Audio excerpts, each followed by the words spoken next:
Hello दोस्तों, wealth इतने channel पे आप सभी का स्वागत है। आज के इस वीडियो में हम बैंक ऑफ बड़ौदा के रिजल्ट्स देखने वाले हैं। बैंक ऑफ बड़ौदा के हम कंसोलिडेटेड रिजल्ट्स देखेंगे। बैंक ऑफ बड़ौदा के उसमें उसकी सब्सिडीज भी आती है।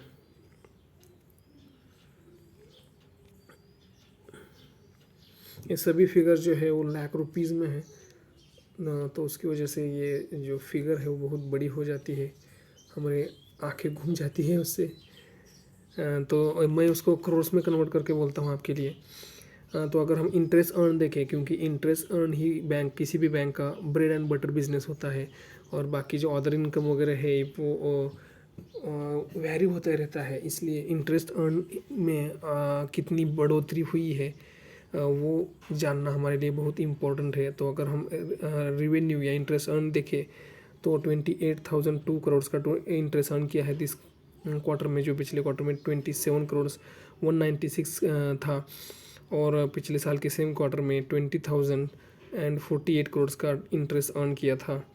अगर हम क्वार्टर ऑन क्वार्टर बेसिस पे देखते हैं 2.9% से इंटरेस्ट अर्न में बढ़ोतरी आई है, और अगर हम ईयर ऑन ईयर बेसिस पे देखते हैं तो 39.7% की जंप हमको इंटरेस्ट अर्न में या रिवेन्यू में देखने को मिल रही है। अगर हम टोटल एक्सपेंडिचर की बात करें तो 23,800 करोड़ का एक्सपेंसेस किया है दिस क्वार्टर में, जो पिछले क्वार्टर में 23,273 करोड़ था, और पिछले साल के सेम क्वार्टर में 17,294 करोड़ था।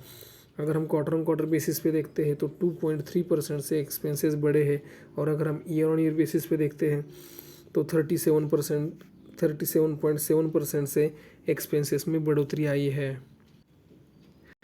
तो अगर हम नेट प्रॉफिट की बात करें तो नेट प्रॉफिट जो है वो 4,302 करोड़ का नेट प्रॉफिट आया है दिस क्वार्टर में, जो पिछले क्वार्टर में 5,110 करोड़ का था, और पिछले साल के सेम क्वार्टर में 2,139 करोड़ था। अगर हम क्वार्टर ऑन क्वार्टर बेसिस पे देखते हैं तो 15.8% का ड्रॉप हमको नेट प्रॉफिट में दिखाई दे रहा है, लेकिन अगर हम ईयर ऑन ईयर बेसिस पे देखते हैं तो 101% का प्रॉफिट हमको नेट प्रॉफिट में दिखाई दे रहा है। 101% की ग्रोथ हमको नेट प्रॉफिट में दिखाई दे रही है। हाँ दोस्तों, आपने यहाँ पे देखा होगा रेवेन्यू में अच्छी खासी 40% की ग्रोथ है, लेकिन अगर हम क्वार्टर ऑन क्वार्टर बेसिस पे देखें तो रेवेन्यू में 3% की ग्रोथ है, लेकिन नेट प्रॉफिट में जो है वो 15-16% का ड्रॉप आया है। तो हम उसके रीजंस अगर जानने की कोशिश करें तो आप यहाँ पे देख सकते हो प्रोविजंस के नंबर जो है वो बहुत ज़्यादा बड़े हैं। प्रोविज़न जो है दिस क्वार्टर में 3,278 करोड़ का 3,278 करोड़ का प्रोविज़न किया है दिस क्वार्टर में, जो पिछले क्वार्टर में 2,158 करोड़ का था, और पिछले साल के सेम क्वार्टर में 1,411 करोड़ का प्रोविज़न किया था। अगर हम क्वार्टर ऑन क्वार्टर बेसिस पे देखते हैं तो 52% की ग्रोथ हमको प्रोविजंस में दिखाई दे रहा है। दोस्तों, ये एक अलार्मिंग साइन मेरे हिसाब से लग रहा है। बैंक ऑफ बड़ौदा अभी 52 वीक हाई के आसपास चल रहा है। 210 का उसका 52 वीक हाई है, और अभी जो स्टॉक ट्रेड कर रहा है अराउंड 190-192 के आसपास ट्रेड कर रहा है।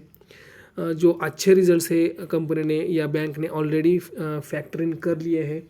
मार्केट ने बैंक के अच्छे रिजल्ट्स ऑलरेडी फैक्टर इन कर लिए हैं, और ये जो अलार्मिंग नंबर प्रोविजंस के दिए हैं क्वार्टर ऑन क्वार्टर बेसिस पे 52% की ग्रोथ है, और अगर हम ईयर ऑन ईयर बेसिस पे देखते हैं तो 132% की मैसिव जंप हमको प्रोविजंस में दिखाई दे रही है। प्रोविजंस मतलब जो एनपीए रहते हैं, ग्रॉस नॉन परफॉर्मिंग एसेट, मतलब नॉन परफॉर्मिंग जो बैंक ने लोन दिए हैं वो वापस आने के चांसेस कम लग रहे हैं, तो उसके लिए बैंक को प्रोविज़न करना पड़ता है, और ये प्रोविजंस के नंबर जो है वो 132% से ईयर ऑन ईयर बेसिस पे ग्रो किए हैं। एक अलार्मिंग साइन है, और किसी भी बैंक के लिए प्रोविजंस के नंबर इतने ज़्यादा बढ़ना अच्छी बात नहीं है। तो मंडे को मुझे लग रहा है इस बैंक में आपको प्रेशर दिखाई दे सकता है। एक कोई भी बाय या सेल एडवाइस नहीं है, लेकिन मुझे लगता है कि इसमें थोड़ा सा प्रेशर दिखाई दे सकता है। अगर हम ऑपरेटिंग प्रॉफिट मार्जिन की बात करें तो 19.85 का जो ऑपरेटिंग प्रॉफिट मार्जिन था वो 28.5% तक ऊपर गया है।